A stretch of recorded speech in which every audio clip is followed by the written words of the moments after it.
protesta y reconciliación de los hermanos separados.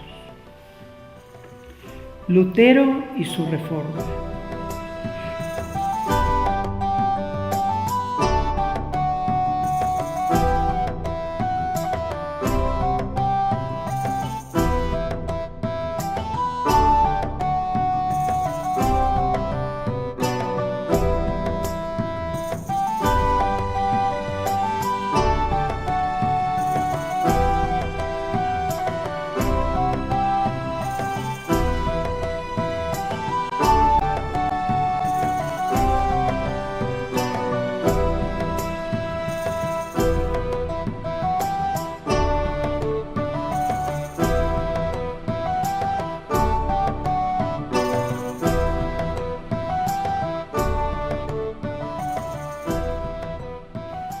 No es cosa puesta de moda entre los católicos desde el Concilio Vaticano II o desde la coronación del Papa Juan XXIII la idea de procurar la unión de los cristianos.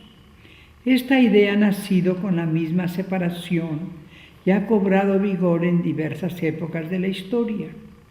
Podemos afirmar que cada concilio regional y hasta cada concilio ecuménico, desde los primeros siglos de la Iglesia, ventilaban algún punto de la fe debatido entre los teólogos con lamentables consecuencias de cismas y herejías, y precisamente las deliberaciones conciliares se encaminaban a la unidad, nunca a la condenación de los extraviados. Y si es verdad que los mismos concilios fulminaron anatemas, también hemos de reconocer que estos fueron lanzados únicamente contra los contumaces. La misma Inquisición, tan calumniada por los sectarios, fue instituida para la preservación de la fe católica y para reconciliación de los disidentes, procurando absolverlos de su herejía y cuidando no contaminar la fe del pueblo. Jamás castigó la herejía con penas corporales, sino únicamente con penas canónicas. Las penas corporales y hasta la pena capital, que muchos de ellos recibieron, fueron impuestas por la autoridad civil en castigo de las fechorías que esos reos habían cometido contra la sociedad, tales como crímenes, asociaciones delictuosas, saqueos, incendios, conspiraciones. La Inquisición solo examinaba la fe, los escritos, las relaciones, los discursos sospechosos de herejía, y si encontraba desviaciones de la fe verdadera, se prohibía a sus autores propagarlas y se les convencía de herejía, procurando que abrazaran la verdadera fe, no por coacción, sino por convencimiento. Gran argumento que confirma este aserto es la historia de muchos herejes que fácilmente engañaban los buenos intentos de los inquisidores y, retractándose en un juicio, volvían a las andadas para retractarse en otro juicio. No se culpe, pues, a la Iglesia Católica de intransigencia tiránica ni de abuso de autoridad. Ella es madre y le duelen sus hijos, pero ha de preservar a los sanos del contagio que pueden proporcionarles los hijos que han contraído un mal mortal, sin que por esto deje de velar incesantemente por los hijos enfermos.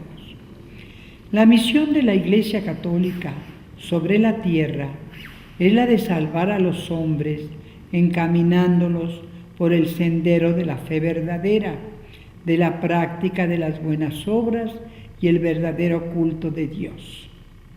De aquí su obligación constante de conservar intacto el depósito de la fe, que es la verdad suprema. Y así como la verdad absoluta no tiene más relación con la falsedad que la de mostrarse como su contrario, negando lo que por la falsedad afirma y afirmando lo que ésta niega, así también la Iglesia Católica, que por su institución y misión se identifica con la verdad, tiene que ser definida y no condescender con la falsedad, sea cual fuere el matiz con que se presente. Aún bajo las atenuantes de error, ignorancia, conciencia errónea, buena fe y semejantes. Porque la verdad es o no es. Cualquier partícula de error la vicia y no resulta absolutamente nítida con la evidencia del ser en contraposición al no ser. Paululum declinaveris non interet ultrum ad dexteram vadas an ad sinistram cum verum iter a miseris. Dice San Jerónimo, comentando a San Mateo en el capítulo 5, versículo 6. Si te apartas un poco del camino recto, sea que vayas a la derecha o camines por la izquierda, has perdido la senda verdadera. ¿De qué te hablaré ahora, lector carísimo, en este vasto campo de los errores doctrinales que han tratado en el curso de los siglos de suplantar a la verdad católica? ¿O cuál será mi argumento para probarte que la Iglesia no quiere la muerte del pecador, sino que se convierta y viva? Quisiera probarte que nuestro deseo es el mismo de Cristo cuando en su oración sacerdotal clamaba al Padre. Que sean confirmados en la unidad para que conozca el mundo que tú me enviaste y los amaste a ellos como me amaste a mí. Juan 17, 23. No argumentos, sino hechos basados en la historia de Martín Lutero, el principal heresiarca que han visto los siglos, harán concluir a los que estas líneas leyeren el sincero amor a la verdad y a la unidad que anima a la Iglesia Católica y los males gravísimos que la rebelión de un solo cristiano causó a la humanidad.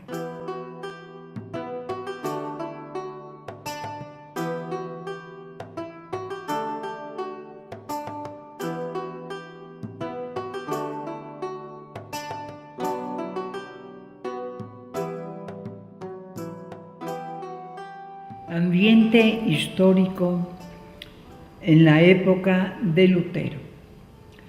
Cualquiera que ame la causa de Cristo y que conozca la historia eclesiástica y profana, seguirá encendido de celo apostólico la milagrosa expansión de la Iglesia en los primeros siglos de nuestra era, el triunfo de los mártires en las persecuciones de los césares, la acción vitalizadora de la fe y cultura durante los siglos que siguieron a la caída del Imperio Romano, hasta la creación de un mundo nuevo, el mundo esplendoroso de la Edad Media. No faltaron, como apuntamos en un principio, herejías y hasta antipapas que revolvieran esta obra divina, como tampoco faltó la serpiente en el paraíso. Pero la acción definida de la verdad salió triunfadora una y otra vez y prosiguió impertérrita su marcha. 858 a 1084. Cuando la cruz de Cristo brillaba en todo el mundo, por entonces conocido, y los misioneros se alistaban para conquistar los mundos del lejano oriente y del resto del continente africano, la desobediencia del imperio bizantino al primado de jurisdicción papal, rasgó la Iglesia en dos porciones, en vano reconciliadas con el Concilio Florentino, 1439. La Iglesia griega, separatista, fue ahogada posteriormente con la caída de Constantinopla en manos de los musulmanes, 1453. Sigue firme la cruz, agitada por vientos y tempestades. La doctrina se conserva íntegra, pues la Iglesia ha de mantener la antorcha encendida para luz de la humanidad, aunque otros voluntariamente cierren los ojos y prefieran las tinieblas. La historia de la humanidad se entrelaza con la de la Iglesia que cuida. Los siglos que marcan los sabios como época del Renacimiento hicieron mella en los cristianos que, saliendo bruscamente de la sencillez medieval, de los señoríos feudales, de la vida agrícola, se reunieron en grandes ciudades que comenzaban a industrializarse. Un trabajo forzado, una excesiva curiosidad por descubrir nuevos métodos, una ansia imprudente de saber profano, revolucionaron el mundo en todos los aspectos del saber humano. En el terreno teológico, nuevas manifestaciones heréticas surgieron en el periodo comprendido entre los años 1335 a 1434, siendo muy digna de atención la de Juan Wycliffe, párroco de Lutherburg, Inglaterra, en 1335 a 1384, con razón llamado precursor del protestantismo, y cuya influencia se ha hecho sentir hasta el protestantismo contemporáneo.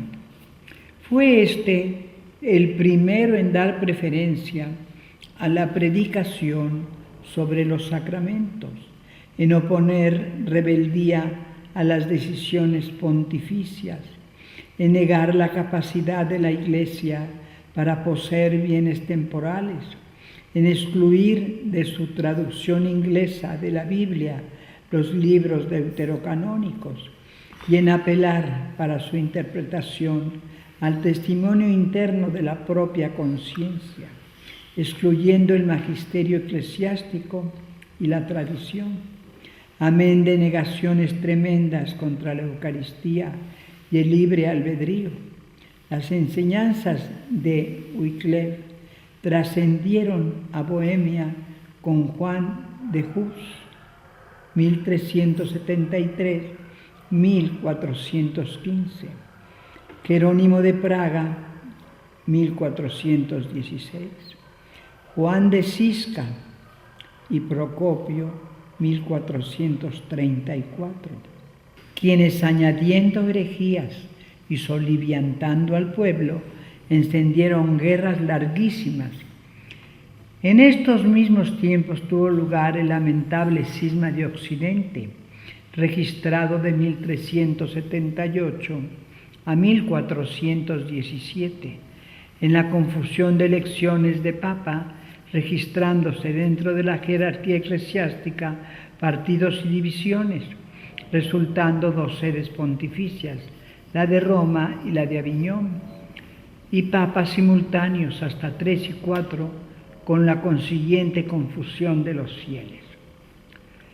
Por otra parte, restablecido el orden con el Concilio de Constanza y la elección de Martín V el 11 de noviembre de 1417, se dejaron sentir las consecuencias de un defecto antiguo de la corte pontificia que fue el nepotismo, costumbre de nombrar para puestos de importancia a los parientes más cercanos, los cuales, si bien muchas veces eran capaces de desempeñarlos, no siempre observaron costumbres edificantes.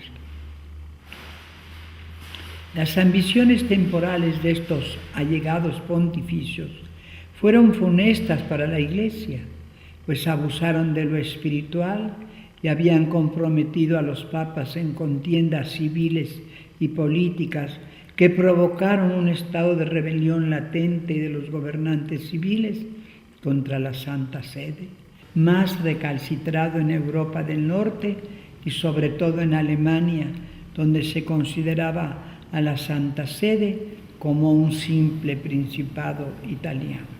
La misma corte romana de entonces albergaba defectos de costumbres, habíase aficionado a los estudios clásicos y mucha autoridad concedía a la filosofía pagana.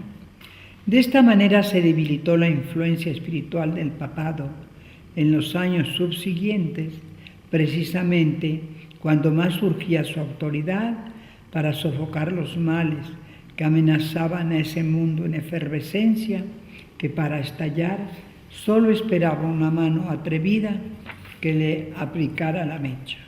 Narrado el ambiente social y espiritual que inquietó a la Europa y al mundo entero y que fue fértil sementera que recogió la cizaña de la herejía que por entonces tuvo como colmo la de Juan Wycliffe, ya se deja entender la inquietud que inundaba los ánimos generosos, la tibieza de los mediocres y la relajación de los inconstantes. Añádase la crasa ignorancia y la miseria y hastío en que habían sumido los pueblos de Francia y Alemania las guerras provocadas por los valdenses, albigenses y los heresiarcas, Hus, Jerónimo, Cisca y Procopio. Muchos pensaban en la reforma de las costumbres, sobre todo en la de ciertos puntos de disciplina que habían descuidado los eclesiásticos, mas a ningún ánimo rectamente movido por el Espíritu de Dios se le ocurrió la reforma de la fe, puesto que ésta se conservaba intacta y permanecía celosamente guardada en su integridad por el Papa y la jerarquía que se hallaba en comunicación con él. Pero el espíritu del mal suscitó a un nuevo falso profeta, cuya psicología y perversidad de corazón, reprimidas por muchos años, vinieron a explotar funestamente bajo pretexto de reforma. Sería imposible exponer la doctrina del escurridizo heresiarca sin notar su desarrollo mediante la narración, siquiera sea sucinta, de su agitada existencia, pues al compás de sus pasos fue vomitando la ponzoña. Hasta aquí la síntesis de la historia. Enseguida tendremos un resumen de la vida de Lutero.